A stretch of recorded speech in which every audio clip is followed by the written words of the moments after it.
नमस्कार। आज जो हम अध्ययन करेंगे वो है कक्षा 7 हमारा राजस्थान। तो देखो आज हमें हमारा राजस्थान कक्षा 7 की प्रश्न उत्तरी के बारे में चर्चा करेंगे कि कक्षा 7 से कौन कौन से प्रश्न बन सकते हैं। 2 दिन हमारी क्लास नहीं हो पाई, जिसका कारण ये था कि हम स्टूडियो से 2-3 दिन से बाहर गए हुए थे और अभी भी स्टूडियो में नहीं हैं। इस कारण बाहर से ही आपकी जो कक्षा है उसकी व्यवस्था की गई है। और आज हम जो कक्षा 7 से संबंधित जो हमारा राजस्थान है उससे कौन कौन से प्रश्न बन सकते हैं उनकी चर्चा करेंगे। तो देख, तो प्रश्न ये बन सकता है कक्षा 7 से कि राजस्थान में सदाबहार वन कहाँ पाए जाते हैं। देखो, एक तो ये प्रश्न बन सकता है राजस्थान में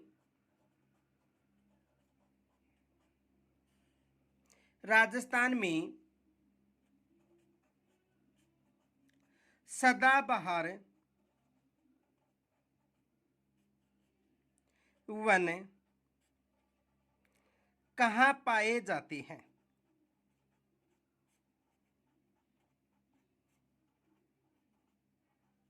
ये एग्जाम में प्रश्न बन सकता है कि राजस्थान में जो सदाबहार वन है वो कहाँ पर पाए जाते हैं।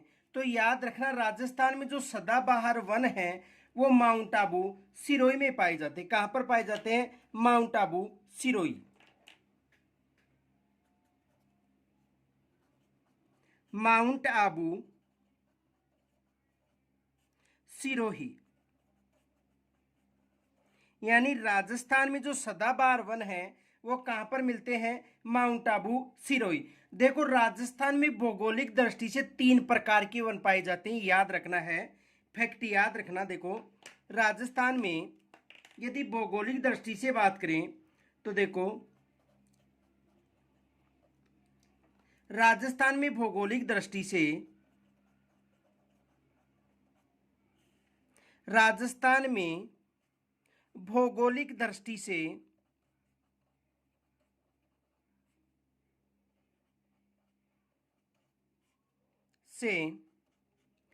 3 प्रकार के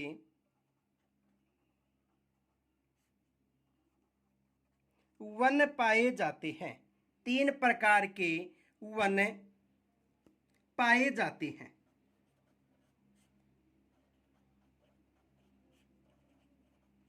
यानी राजस्थान में भौगोलिक दृष्टि से 3 प्रकार के वन पाए जाते हैं। देखो कौन कौन से हैं। एक है उष्णकटिबंधीय कंटीले वन, उष्ण कटिबंधीय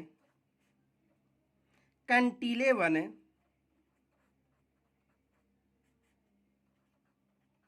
एक प्रकार कौन सा है? उष्ण कटिबंधीय कंटीले वन। दूसरा है उष्ण कटिबंधीय शुष्क पतझड़ वन,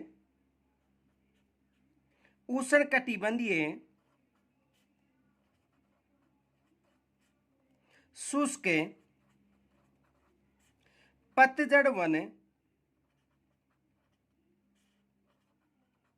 देखो, इन वनों को मानसूनी वन भी कहा जाता है। इन वनों को मानसूनी वन भी कहा जाता है। मानसूनी वन इसलिए कहा जाता है क्योंकि जो पतझड़ वन है वो वर्ष में एक बार अपने पत्ते गिराते हैं और वर्ष में एक बार ही मानसून आता है, इसी कारण इन्हें मानसूनी वन भी कहा जाता है। और तीसरे जो वन है वो है आर्द्र उष्णकटिबंधीय आर्द्र उष्णकटिबंधीय सदाबहार वन। यानी कितने प्रकार के वन हो गए? 3 प्रकार के भौगोलिक दृष्टि से। कौन कौन से? उष्ण कटिबंधीय कंटीले वन, उष्ण कटिबंधीय शुष्क पतझड़ व मानसूनी वन, या आर्द्र उष्ण कटिबंधीय सदाबहार। तो राजस्थान में सदाबहार वन कहां पर पाए जाते हैं? केवल माउंट आबू सिरोही। तो एग्जाम में ये प्रश्न बन सकता है। दूसरा प्रश्न ये बन सकता है एग्जाम में कि राजस्थान में जो राज्य के कुल क्षेत्रफल के कितने प्रतिशत भाग पर वन है, ये भी एग्जाम में प्रश्न बन सकता है। तो देखो दूसरा प्रश्न ये बन सकता है, राजस्थान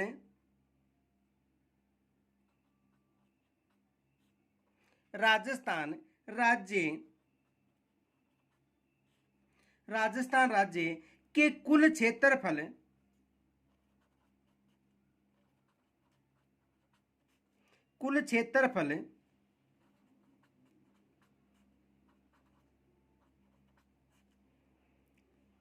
का लगभग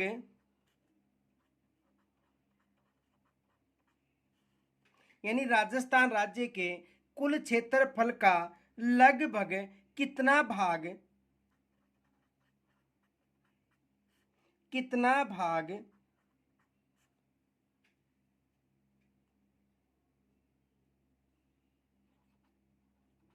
वन क्षेत्र है। राजस्थान राज्य के कुल क्षेत्रफल का कितना भाग वन क्षेत्र है। तो देखो कुल क्षेत्रफल का जो 10वां भाग है वो वन क्षेत्र है, यानी राजस्थान राज्य का जो क्षेत्रफल है उसके 10वां भाग यानी 10% लगभग। तो कौन सा भाग? 10वां भाग, यानी राजस्थान राज्य के 10वें भाग पर वन है। ये भी एग्जाम में प्रश्न बन सकता है। दूसरा प्रश्न ये बन सकता है कि राजस्थान में सर्वाधिक वन क्षेत्र किस जिले में है। दूसरा प्रश्न ये बन सकता है, देखो दूसरा प्रश्न ये बन सकता है कि राजस्थान में सर्वाधिक वन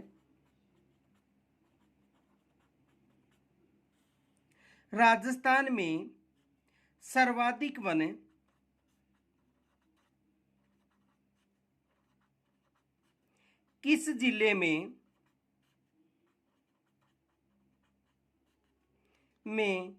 पाए जाते हैं।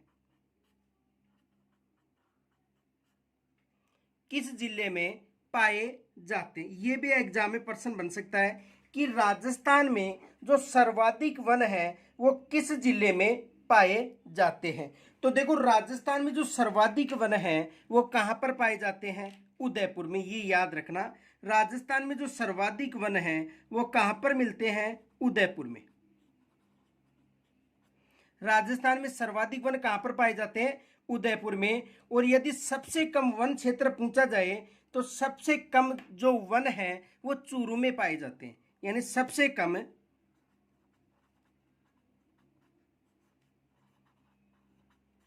किस जिले में पाए जाते हैं? चूरू में पाए जाते हैं। ये भी याद रखना, यदि सर्वाधिक वन पूछा जाए तो सर्वाधिक वन कहां पर बताने हैं? सर्वाधिक वन उदयपुर में। और सबसे कम वन पूछे जाते हैं तो सबसे कम वन है वो कहां पर पाए जाते हैं? चूरू में पाए जाते हैं। तो ये भी एग्जाम में प्रश्न बन सकता है। दूसरा प्रश्न ये बन सकता है कि उष्णकटिबंधीय जो कंटीले वन हैं उनको किस नाम से जाना जाता है। देखो दूसरा प्रश्न ये बन सकता है,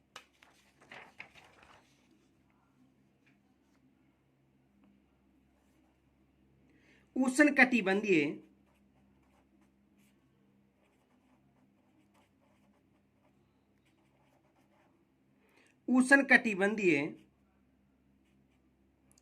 जो उष्णकटिबंधीय वन हैं यानी उष्णकटिबंधीय कंटीले वनों को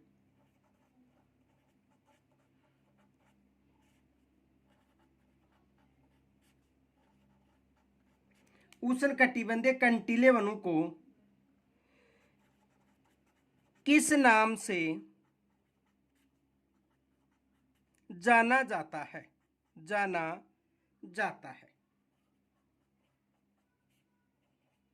ये भी एग्जाम में प्रश्न बन सकता है कि जो उष्णकटिबंधीय कंटीले वन हैं उनको किस नाम से जाना जाता है। तो उष्णकटिबंधीय जो कंटीले वन हैं उन्हें मरुद्भिद वन के नाम से भी जाना जाता है। किसके नाम से? मरुद्भिद वन के नाम से।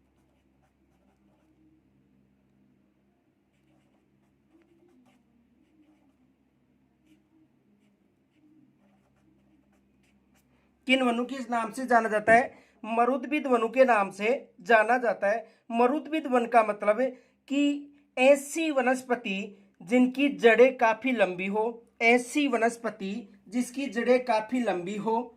इनके अलावा उनका जो पत्तियां हैं वो कांटों के रूप में पाई जाती है, उसे उष्णकटिबंधीय मरुद्भिद वनस्पति कहा जाता है। तो एग्जाम में ये भी प्रश्न बन सकता है। दूसरा प्रश्न ये भी बन सकता है एग्जाम में, देखो कि राजस्थान में कुल कितने राष्ट्रीय उद्यान हैं। राजस्थान में कुल कितने राष्ट्रीय उद्यान है, ये भी एग्जाम में प्रश्न बन सकता है। दूसरा प्रश्न ये बन सकता है, राजस्थान में कुल कितने राष्ट्रीय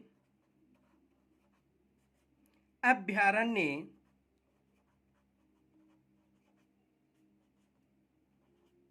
हैं।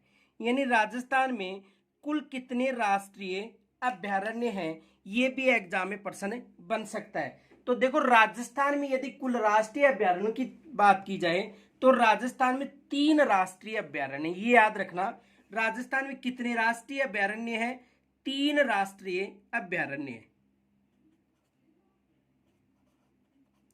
3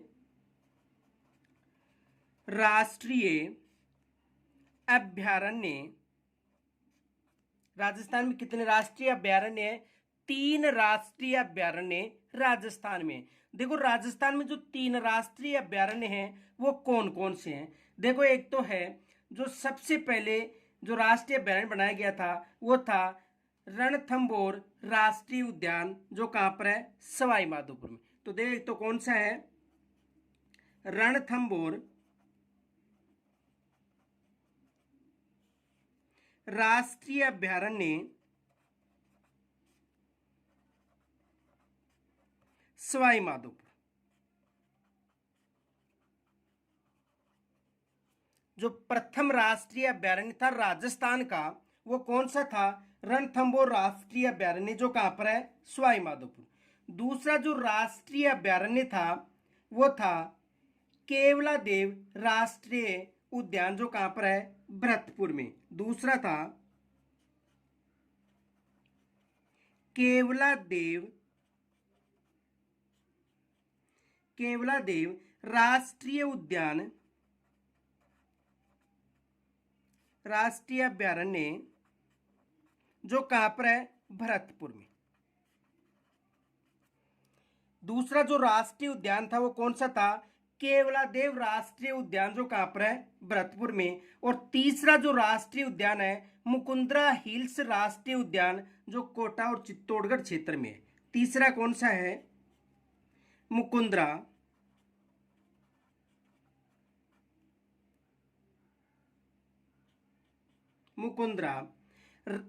राष्ट्रीय अभयारण्य, कोटा व चित्तौड़गढ़। तो राजस्थान में कितने राष्ट्रीय उद्यान हैं? 3 हैं। यानी राजस्थान में प्रथम जो राष्ट्रीय उद्यान था वो था सवाई माधोपुर, दूसरा केवला देवी और तीसरा मुकुंदरा हिल्स। तो राजस्थान में कितने राष्ट्रीय उद्यान हैं? 3 राष्ट्रीय उद्यान है, ये याद रखना। केवला देव, मुकुंदरा हिल्स और रणथंभौर सवाई माधोपुर। तो राजस्थान में 3 राष्ट्रीय उद्यान है। आगे देखो एक प्रश्न ये भी बन सकता है, जो केवलादेव राष्ट्रीय उद्यान है इस राष्ट्रीय उद्यान को विश्व धरोहर सूची में भी शामिल किया गया था 1985 में। तो ये भी बन सकता है। एक फैक्ट याद रखना, देखो नोट, केवलादेव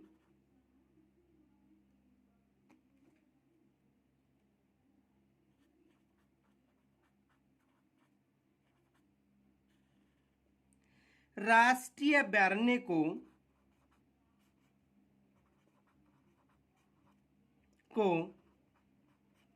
1985 में विश्व धरोहर सूची में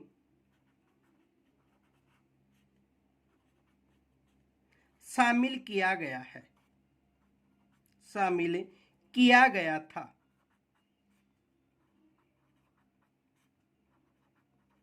तो देखो, जो केवलादेव घनापक्षी अभ्यारण्य है इसे 1985 में विश्व धरोहर सूची में शामिल किया गया था।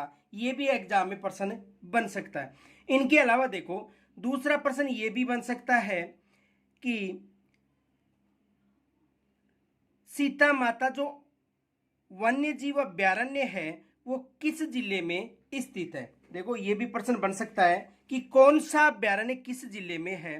तो देखो, सीता माता वन्य जीव अभ्यारण्य किस जिले में,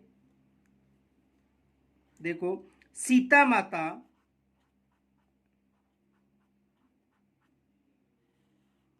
वन्य जीव अभ्यारण्य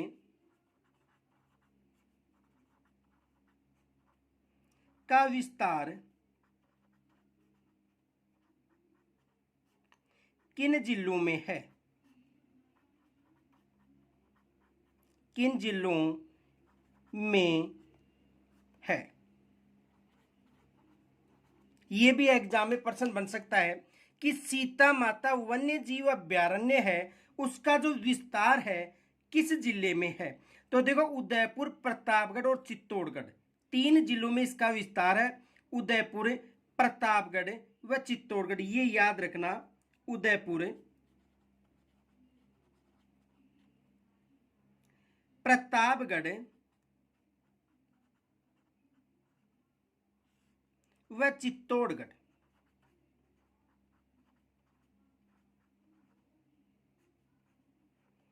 कितने जिलों में इसका विस्तार है?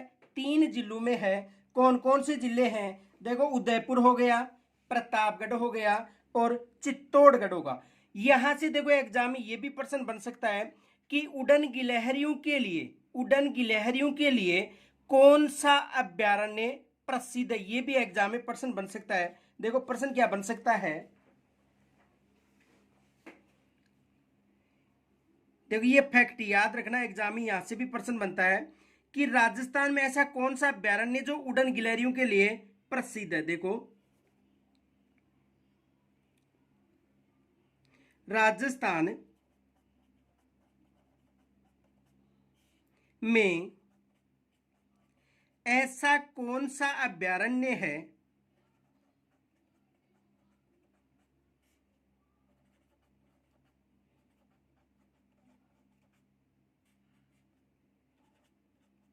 जो, यानी राजस्थान में ऐसा कौन सा अभ्यारण्य है जो उड़न गिलहरियों के लिए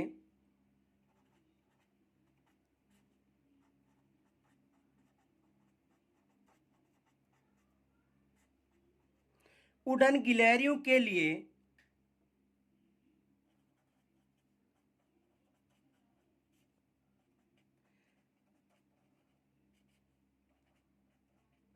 प्रसिद्ध है। देखो, ये भी एग्जाम में प्रश्न बन सकता है कि राजस्थान में ऐसा कौन सा अभ्यारण्य है, यानी राजस्थान में ऐसा कौन सा अभ्यारण्य है जो उड़न गिलहरियों के लिए प्रसिद्ध है। तो देखो, राजस्थान में कौन सा अभ्यारण्य है? सीता माता अभ्यारण्य। कौन सा अभ्यारण्य है?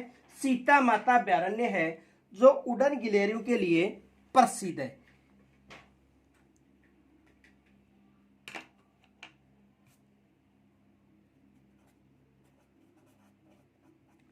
सीता माता अभ्यारण्य, कौन सा अभ्यारण्य? सीता माता अभ्यारण्य, जो किसके लिए जाना जाता है? उड़न गिलहरियों के लिए। और इस अभ्यारण्य में जो सागवान वृक्ष हैं वो सबसे अधिक पाए जाते हैं। कौन से वृक्ष? देखो, सागवान वृक्ष, ये भी याद रखना। इस अभ्यारण्य में जो सीता माता अभ्यारण्य है इसमें सागवान वृक्ष भी पाए जाते हैं। इनके अलावा देखो, एग्जाम में ये भी प्रश्न बन सकता है, ये भी फैक्ट याद रखना।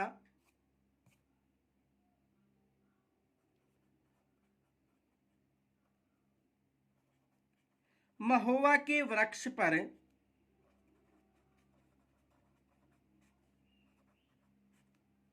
उड़न गिलहरी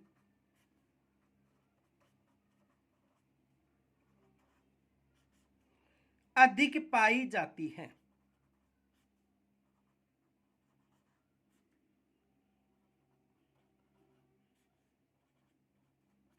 यानी जो उड़न गिलहरी है वो सर्वाधिक कहां पर पाई जाती है, जो महुआ के वृक्ष हैं वहां पर उड़न गिलहरी अधिक पाई जाती है। तो एग्जाम में ये भी प्रश्न बन सकता है कि सर्वाधिक उड़न गिलहरी किस वृक्ष पर पाई जाती है, तो सर्वाधिक महुआ के वृक्ष पर पाई जाती है। और किस अभ्यारण्य में, सीता माता अभ्यारण्य में। और जो सीता माता अभ्यारण्य है वो सागवान जो वृक्ष हैं उनके लिए जाना जाता है। तो एग्जाम में ये भी प्रश्न बन सकता है। इनके अलावा देखो एक प्रश्न ये भी बन सकता है कि टोडगढ़ रावली वन्य जीव अभ्यारण्य का विस्तार किन जिलों में है। देखो दूसरा प्रश्न ये बन सकता है, टोडगढ़ रावली वन्य जीव अभ्यारण्य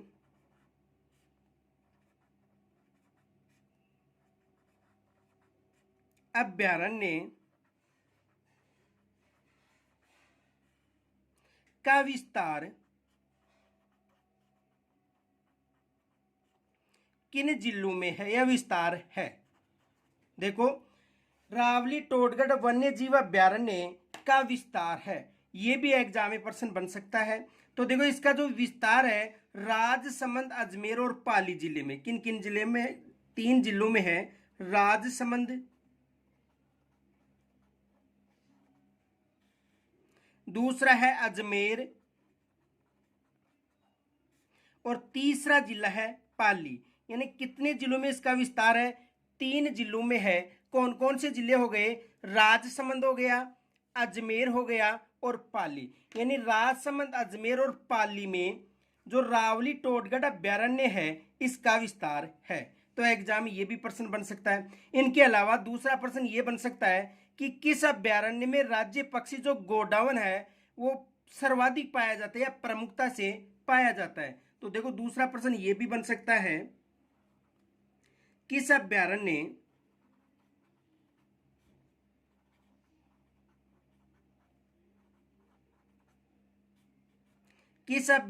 में राज्य पक्षी, किस अभ्यारण्य में राज्य पक्षी गोडावन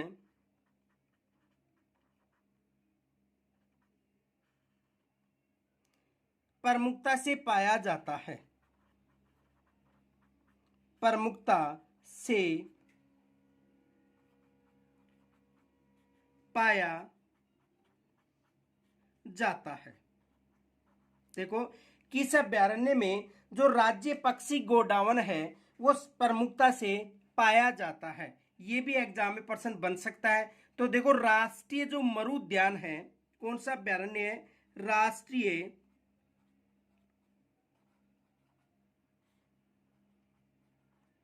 मरु उद्यान जो जैसलमेर और बाड़मेर में है।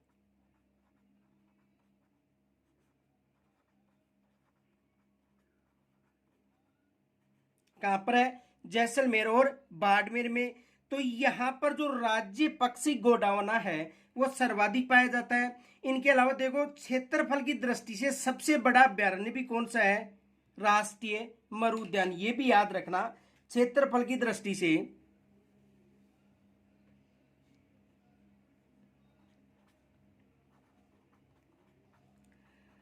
क्षेत्रफल की दृष्टि से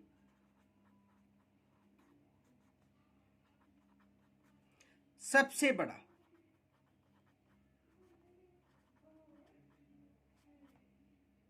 यानी क्षेत्रफल की दृष्टि से सबसे बड़ा जो अभ्यारण्य है वो कौन सा अभ्यारण्य है, राष्ट्रीय मरु उद्यान। ये याद रखना, क्षेत्रफल की दृष्टि से यदि पूछा जाता है तो सबसे बड़ा अभ्यारण्य कौन सा है, राष्ट्रीय मरु उद्यान। दूसरा ये भी प्रश्न बन सकता है, अत्यंत पौष्टिक सेवन घास कहाँ पाई जाती है, ये भी एग्जाम में प्रश्न बन सकता है।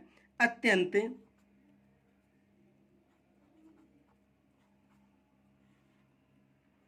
पौष्टिक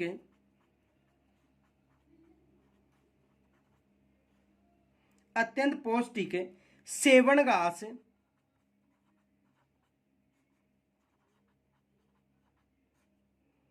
कहाँ पाई जाती है।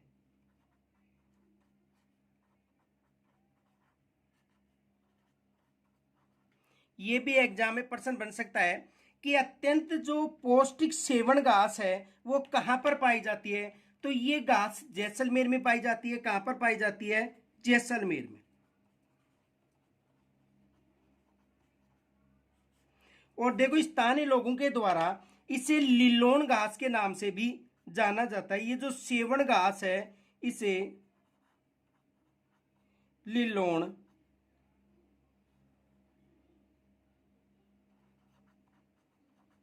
घास के नाम से भी जाना जाता है। तो देखो सेवन घास कहां पर पाई जाती है? जैसलमेर में। और इसे लिलोन घास के नाम से भी जाना जाता है। इनके अलावा देखो ये भी प्रश्न बन सकता है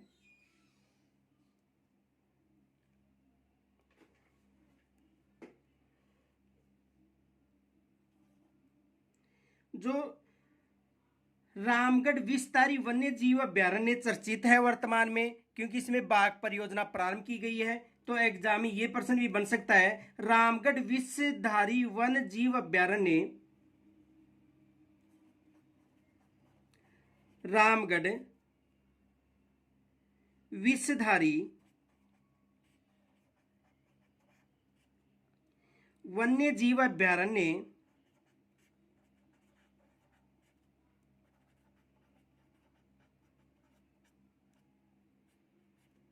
रामगढ़ विस्तारी वन्य जीव अभ्यारण्य का संबंध किस जिले से है? किस जिले से है? यानी रामगढ़ विस्तार अभ्यारण्य का जो संबंध है किस जिले से है, ये एग्जाम में प्रश्न बन सकता है। क्योंकि जो रामगढ़ विस्तार अभ्यारण्य है इसे बाघ परियोजना घोषित की गई है। तो देखो रामगढ़ विस्तारी जो अभ्यारण्य है वो कहां पर है? बूंदी में। रामगढ़ विस्तारी अभ्यारण्य कहां पर है? बूंदी में। तो हाल ही में जो रामगढ़ विस्तारी अभ्यारण्य है इसे एक बाघ परियोजना के रूप में भी जाना जाता है। तो यहां से एग्जाम में प्रश्न बन सकता है। दूसरा प्रश्न ये बन सकता है कि राजस्थान में जो पालतू श्रेणी का राज्य पशु है कौन सा है? तो देखो दूसरा प्रश्न ये बन सकता है कि राजस्थान में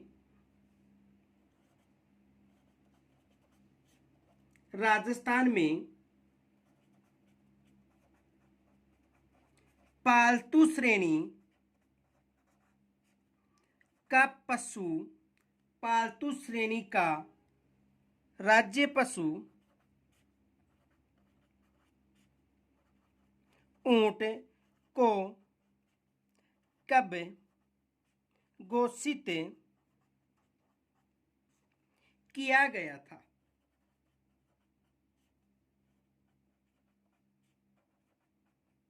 ये भी एग्जाम में प्रश्न बन सकता है कि जो राजस्थान है उसमें पालतू श्रेणी का जो राज्य पशु ऊंट है इसे कब घोषित किया गया था। एग्जाम में प्रश्न बन सकता है कि जो राजस्थान का जहाज है ऊंट, जिसे राजस्थान का जहाज कहा जाता है, इसे 30 जून 2014 को पालतू श्रेणी का राज्य पशु घोषित किया था। कब किया था? देखो 30 जून, ये याद रखना है, 30 जून 2014 को पालतू श्रेणी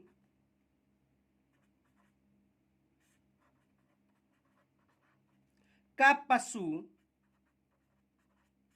घोषित किया था।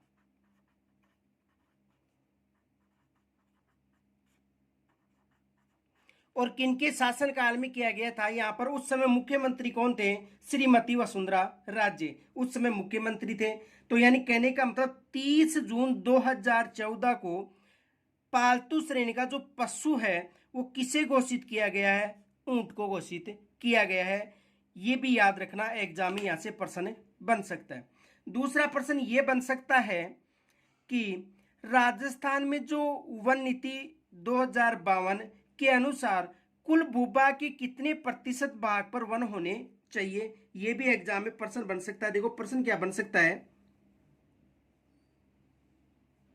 प्रश्न ये बन सकता है, राष्ट्रीय वन नीति वर्ष, राष्ट्रीय वन नीति वर्ष 1952 यानी संशोधित 1988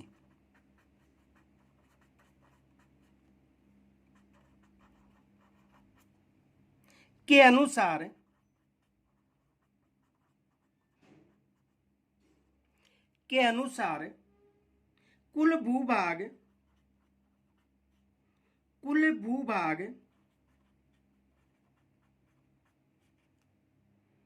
का लगभग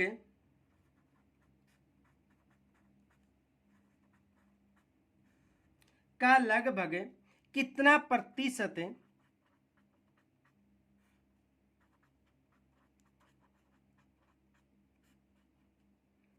प्रतिशत वन क्षेत्र होना चाहिए।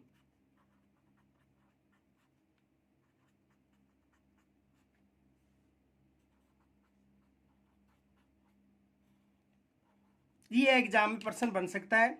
तो राष्ट्रीय जो वन नीति 1952 यानी संशोधित 1988 के अनुसार जो कुल भूभाग है उसका 33% भाग पर, कितने प्रतिशत भाग पर, 33% भाग पर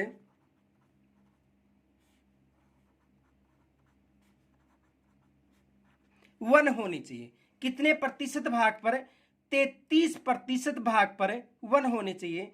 दूसरा प्रश्न ये बन सकता है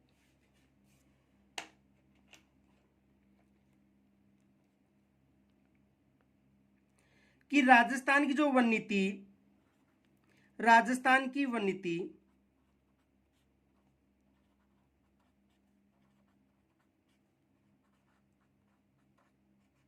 राजस्थान की वन नीति 2010 में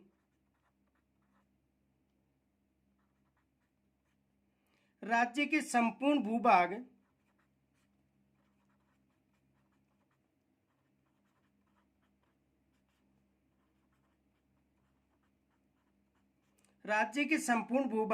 के कितने प्रतिशत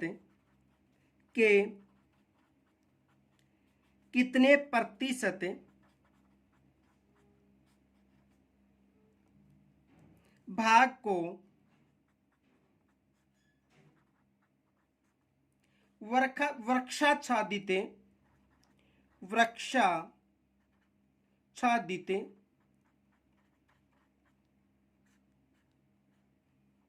वृक्षाच्छादित करने का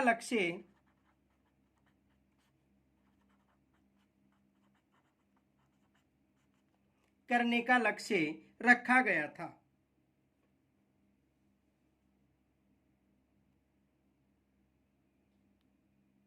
करने का लक्ष्य रखा गया था।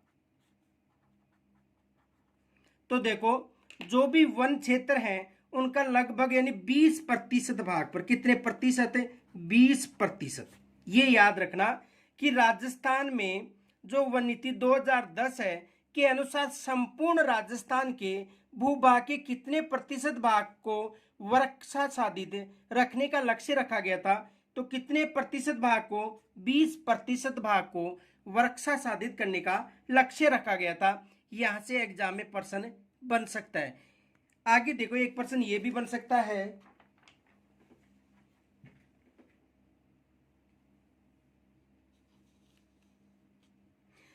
केंद्रीय शुष्क क्षेत्र अनुसंधान संस्थान, केंद्रीय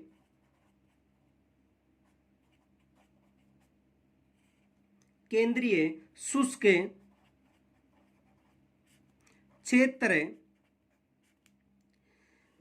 क्षेत्र अनुसंधान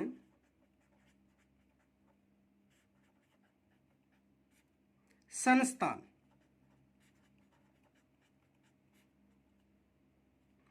केंद्रीय शुष्क क्षेत्र अनुसंधान संस्थान यानी काजरी कहाँ स्थित है। कहाँ स्थित है। एग्जाम में ये भी प्रश्न बन सकता है, कहाँ स्थित है। तो देखो काजरी और आफरी दोनों जो संस्थान हैं वो कहाँ पर स्थित हैं, जोधपुर में। याद रखना है केंद्रीय शुष्क क्षेत्र अनुसंधान संस्थान जो काजरी है और शुष्क वन अनुसंधान संस्थान, ये भी याद रखना, शुष्क वन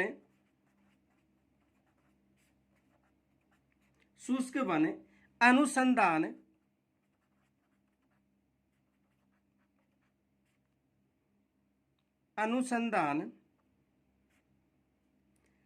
संस्थान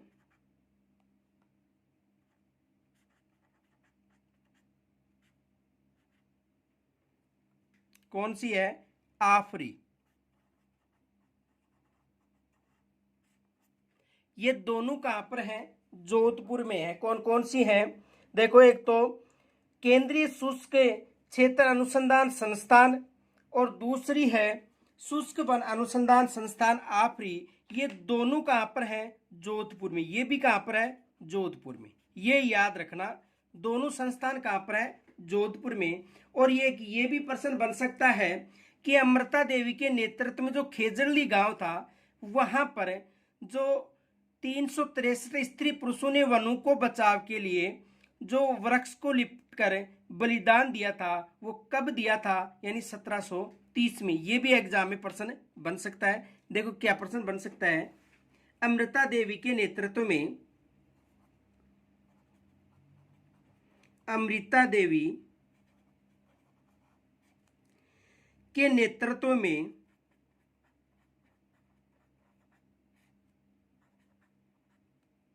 खेजड़ली गांव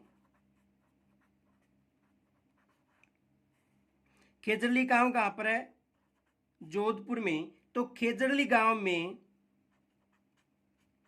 किस वर्ष, यानी खेजड़ली गांव में किस वर्ष 363 स्त्री पुरुषों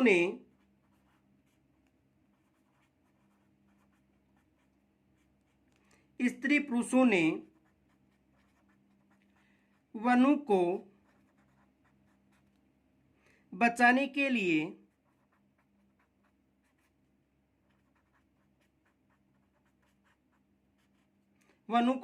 के लिए वृक्षों से लिपट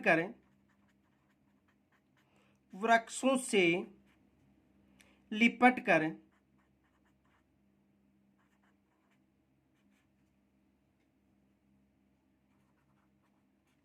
बलिदान दिया था। तो देखो कब बलिदान दिया था, 1730 में। ये देखो मोस्ट माना 1730 में। एग्जाम में यहां से प्रश्न बन सकता है कि अमृता देवी की स्मृति में वृक्ष मेला भी आयोजित होता है। कहां पर होता है, खेजड़ली में, जो एकमात्र विश्व का वृक्ष मेला माना जाता है। तो ये भी पूछा जा सकता है। तो देखो प्रतिवर्ष भाद्रपद माह की शुक्ल पक्ष की 10वीं को, ये याद रखना है। कब, देखो प्रतिवर्ष भाद्रपद माह, यानी प्रतिवर्ष भाद्रपद माह के शुक्ल पक्ष की, शुक्ल पक्ष की 10वीं को यह पूछा जा सकता है कि प्रतिवर्ष भाद्रपद माह की शुक्ल पक्ष 10वीं को जो वृक्ष मेला है वो आयोजित होता है। कहां पर होता है, खेजड़ली में होता है। और ये विशेष याद रखना क्योंकि इस दिन जो तेजाजी है उसका भी मेला आयोजित होता है। ये भी याद रखना, एग्जाम में हमारे जो सिलेबस में लोक देवता है तो वहां से भी प्रश्न बन सकता है। याद रखना कि प्रतिवर्ष भाद्रपद माह की जो शुक्ल पक्ष की जो 10वीं है, इस दिन वीर तेजाजी है उसका मेला आयोजित होता है और वृक्ष मेला भी आयोजित होता है। यह है विश्व का एकमात्र वृक्ष मेला माना जाता है। विश्व का एकमात्र वृक्ष मेला माना जाता है। कौन सा? जो खेजड़ली में जो मेला आयोजित होता है यह है विश्व का एकमात्र वृक्ष मेला माना जाता है। तो यहां से भी एग्जाम में प्रश्न बन सकता है। अब देखो और भी प्रश्न कौन कौन से बन सकते हैं। एक प्रश्न ये बन सकता है कि ताल छापर अभ्यारण्य कहाँ स्थित है। देखो ये भी प्रश्न बन सकता है कि जो ताल छापर अभ्यारण्य है वो कहाँ पर स्थित है। ताल छापर अभ्यारण्य कहाँ स्थित है।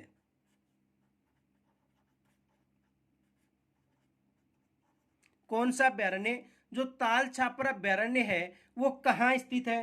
तो देखो ताल छापर अभ्यारण्य है वो चूरू में स्थित है। कहां पर है? चूरू में स्थित है।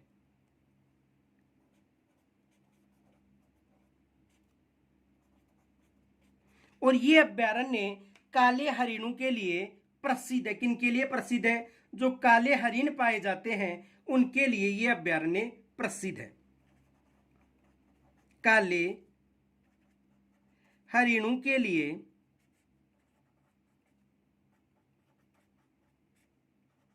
प्रसिद्ध। ये भी एग्जाम में अधिकतर प्रश्न पूछा जाता है कि जो काले रंग के हरिण हैं वो किस अभ्यारण्य में पाए जाते हैं। तो ये अभ्यारण्य कौन सा है?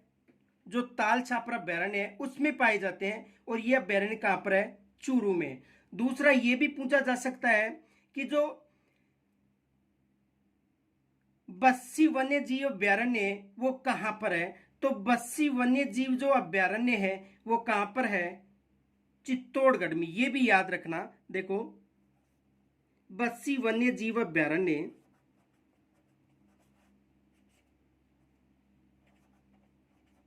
बस्सी वन्य जीव अभ्यारण्य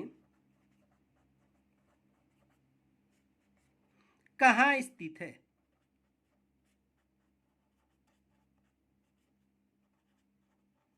तो देखो बस्सी वन्य जो जीव अभ्यारण्य है वो कहां पर है? चित्तौड़गढ़ में। कहां पर है? चित्तौड़गढ़ में।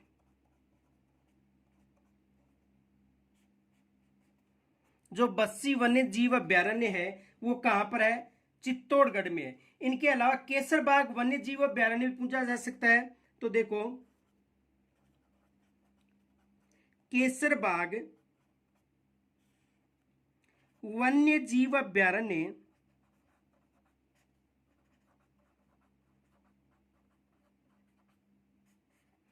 कहां स्थित है।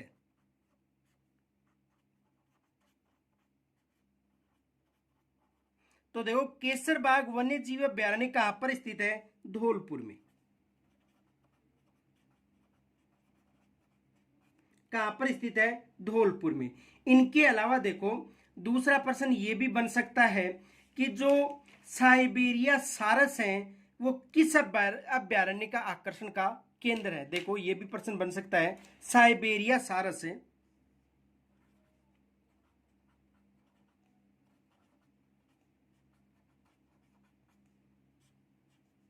साइबेरिया सारस किस अभ्यारण्य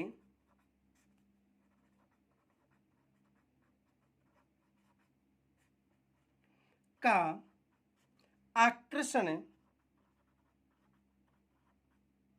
का केंद्र है। आकर्षण का केंद्र है। कहने का मतलब है कि ऐसा कौन सा अभ्यारण्य है जिसमें साइबेरिया सारस पाए जाते हैं। राजस्थान की बात कर रहे हैं तो देखो राजस्थान में जो केवला देव घना पक्षी अभ्यारण्य है वहां पर कौन से पक्षी मिलता है? साइबेरिया सारस। कौन सा अभ्यारण्य है? केवला देव घना पक्षी अभ्यारण्य।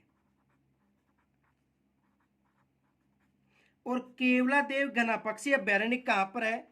भरतपुर में। कहां पर है? भरतपुर में। तो ये अभ्यारण्य है वो किसके लिए जाना जाता है? ये अभ्यारण्य साइबेरिया जो सारस हैं उनके लिए जाना जाता है। तो यहाँ से एग्जाम में ये भी प्रश्न बन सकता है कि जो साइबेरिया सारस है वो किस अभ्यारण्य का आकर्षण का केंद्र है। तो एग्जाम में यहाँ से भी प्रश्न बन सकता है। इनके अलावा देखो एक प्रश्न ये भी बन सकता है,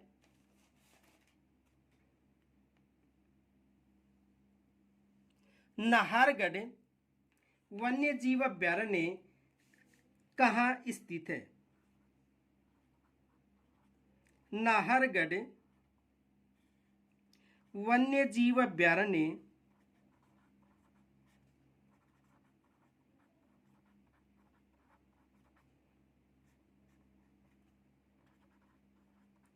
कहाँ स्थित है। यानी जो नाहरगढ़ वन्य जीव अभ्यारण्य है वो कहाँ स्थित है। तो नाहरगढ़ वन्य जीव अभ्यारण्य कहाँ पर है, जयपुर में है। नाहरगढ़ वन्य जीव अभ्यारण्य कहाँ पर है, जयपुर में। कहाँ पर स्थित है, जयपुर में। इनके अलावा सज्जनगढ़ वन्य जीव अभ्यारण्य ये भी पूछा जा सकता है। सज्जनगढ़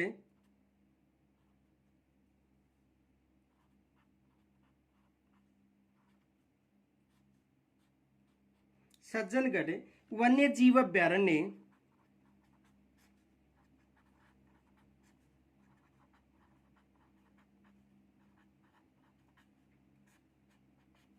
कहाँ स्थित है। यानी जो सज्जनगढ़ वन्य जीव अभ्यारण्य है वो कहाँ स्थित है, ये भी एग्जाम में प्रश्न बन सकता है। तो देखो सज्जनगढ़ वन्य जो जीव अभ्यारण्य है वो उदयपुर में। कहाँ पर है, उदयपुर में। सज्जनगढ़ वन्य जीव अभ्यारण्य कहाँ पर है, उदयपुर में है।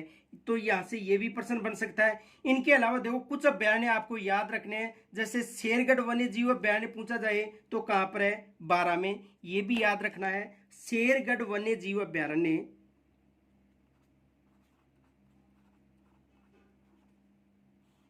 शेरगढ़ वन्य जीव अभ्यारण्य। और जो शेरगढ़ वन्य जीव अभ्यारण्य है वो कहां पर है, 12 में।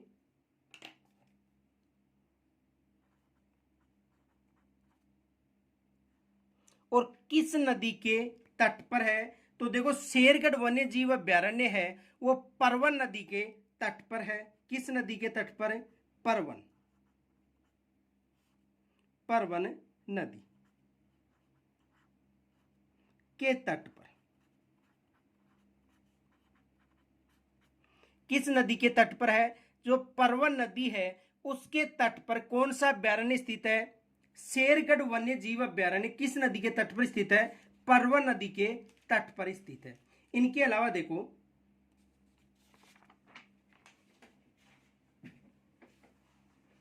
दूसरा ये भी प्रश्न आ सकता है,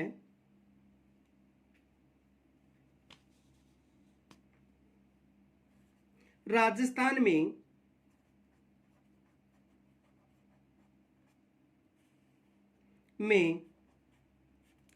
किस किस्म का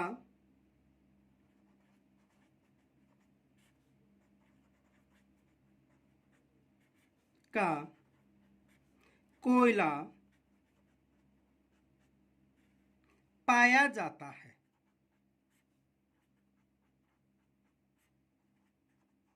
ये भी एग्जाम में प्रश्न बन सकता है कि राजस्थान में किस किस्म का जो कोयला है वो पाया जाता है। यानी राजस्थान में ऐसी कौन सी किस्म है, यानी जो 4 प्रकार की जो कोयले के प्रकार हैं उनमें से कौन सा किस्म या कौन से प्रकार का जो कोयला है वो राजस्थान में पाया जाता है। तो देखो राजस्थान में लिंगनाइट कोयला पाया जाता है। कौन सा कोयला, लिंगनाइट कोयला।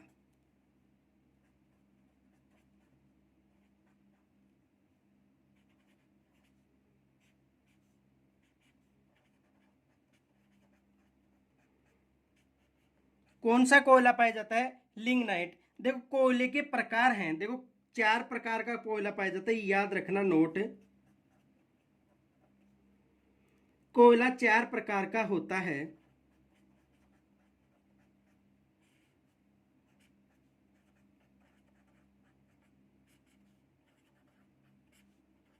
कोयला 4 प्रकार का होता है। यानी कोयला कितने प्रकार का होता है? कोयला 4 प्रकार का। देखो कौन कौन से प्रकार हैं। पहला प्रकार है एंथ्रासाइट।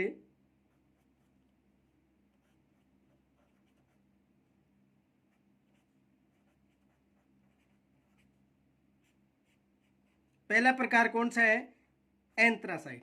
दूसरा प्रकार है बिटुमिनस। बिटुमिनस।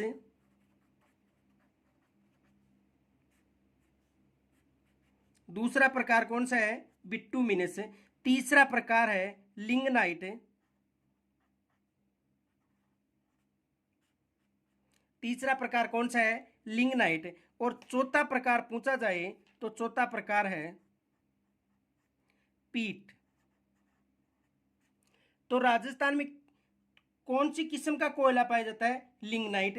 वैसे कोयले कितनी किस्म है? 4 प्रकार की किस्म है। अब ये भी प्रश्न बन सकता है एग्जाम में कि कौन सा कोयला उत्तम किस्म का होता है। ये भी एग्जाम में प्रश्न बन सकता है। देखो कौन सा कोयला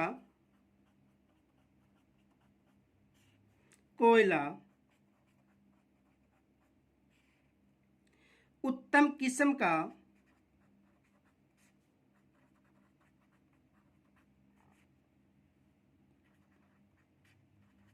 होता है। यानी कौन सा कोयला उत्तम किस्म का होता है, एग्जाम में ये प्रश्न भी बन सकता है। तो देखो कौन सा कोयला उत्तम किस्म का होता है? जो एंथ्रासाइट कोयला है ये किस किस्म का होता है? उत्तम किस्म का होता है।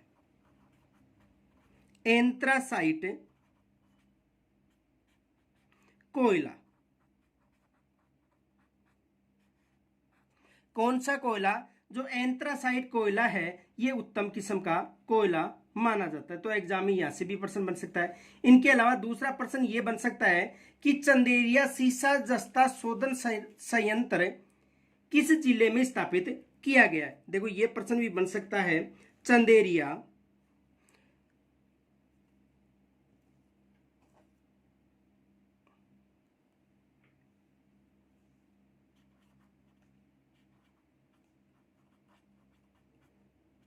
चंदेरिया सीसा जस्ता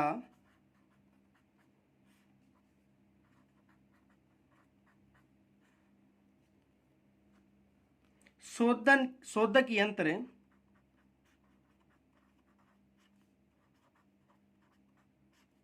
यानी चंदेरिया सीसा जस्ता शोधक यंत्र किस जिले में स्थापित किया गया है? किस जिले में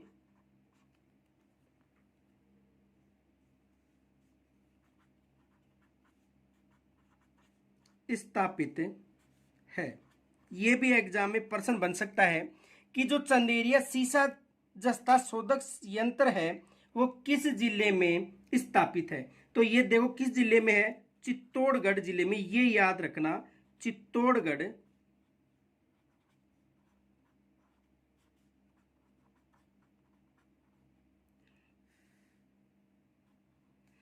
किस जिले में स्थित है? चित्तौड़गढ़ जिले में जो सीसा जस्ता जो संयंत्र है चंदेरिया वो स्थापित किया गया है। तो एग्जाम में यहां से प्रश्न बन सकता है कि सीसा जस्ता संयंत्र कहां पर स्थित है? तो ये कहां पर है? चंदेरिया में स्थित है।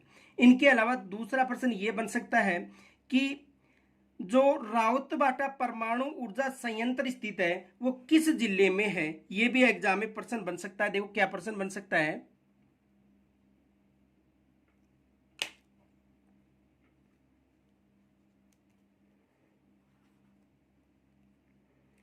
राउतबाटा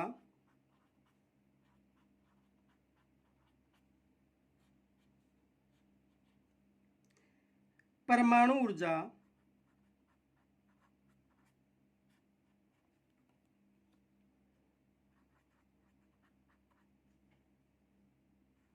संयंत्र स्थित है।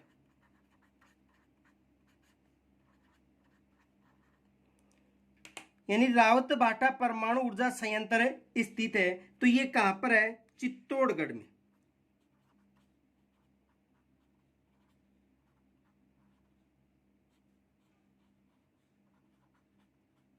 कहां पर स्थित है? चित्तौड़गढ़ में स्थित है। और देखो ये है पहला अत्याधुनिक जो तकनीक और प्रौद्योगिकी से निर्मित है और देश का दूसरा परमाणु संयंत्र, ये याद रखना, राजस्थान का पहला और यदि देश का पूछा जाए तो देश का दूसरा है, ये याद रखना फैक्ट है। देखो नोट, यह संयंत्र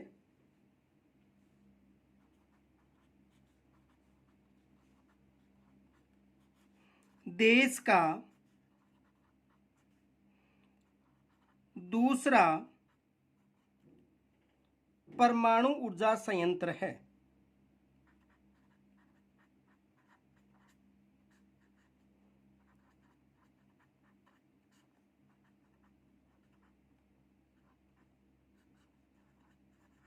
देश का कौन सा है? दूसरा परमाणु ऊर्जा संयंत्र है। और यदि राजस्थान की बात करें तो राजस्थान का प्रथम ऊर्जा संयंत्र है। यह एग्जाम में प्रश्न बन सकता है। दूसरा प्रश्न यह बन सकता है कि राजस्थान में स्थित भारत के सबसे बड़े सोलर पार्क की स्थापना कहां की गई? ये मोस्ट प्रश्न माना, वेरी वेरी मोस्ट माना, यह प्रश्न बन सकता है एग्जाम में, क्योंकि जो सौर ऊर्जा नीति है उसमें राजस्थान का भारत में प्रथम स्थान हो गया है, तो यहां से एग्जाम में प्रश्न बनने की संभावना है। देखो राजस्थान में स्थित भारत के सबसे बड़े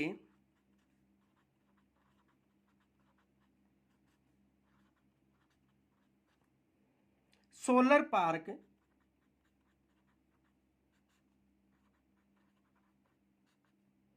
की स्थापना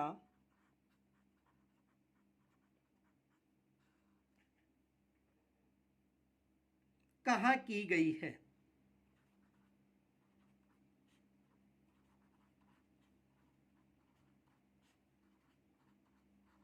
देखो ये एग्जाम में इसलिए प्रश्न आ सकता है क्योंकि सोलर जो ऊर्जा है, सूर्य जो ऊर्जा है, उसमें राजस्थान का प्रथम स्थान हो गया है भारत में, तो यहां से एग्जाम में प्रश्न बन सकता है। तो ये कहां पर है? भाडला, जोधपुर में।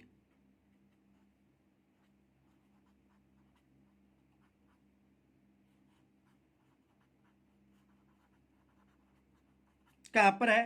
भाडला, जोधपुर में है। तो यहां से एग्जाम में प्रश्न बन सकता है। तो देखो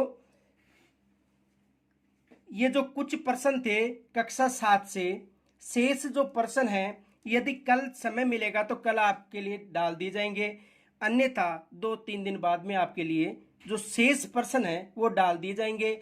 हम स्टूडियो से काफ़ी दूरी पर होने के कारण आपकी जो क्लास थी वो यथावत रूप से नहीं आ पाई और अब भी हम स्टूडियो से काफ़ी दूर हैं, इसलिए आपकी यथावत तैयारी रहे, इसलिए हमने संघर्ष करके ये वीडियो आपके लिए डाला है। तो इस वीडियो को अधिक से अधिक लाइक तथा शेयर करना। धन्यवाद।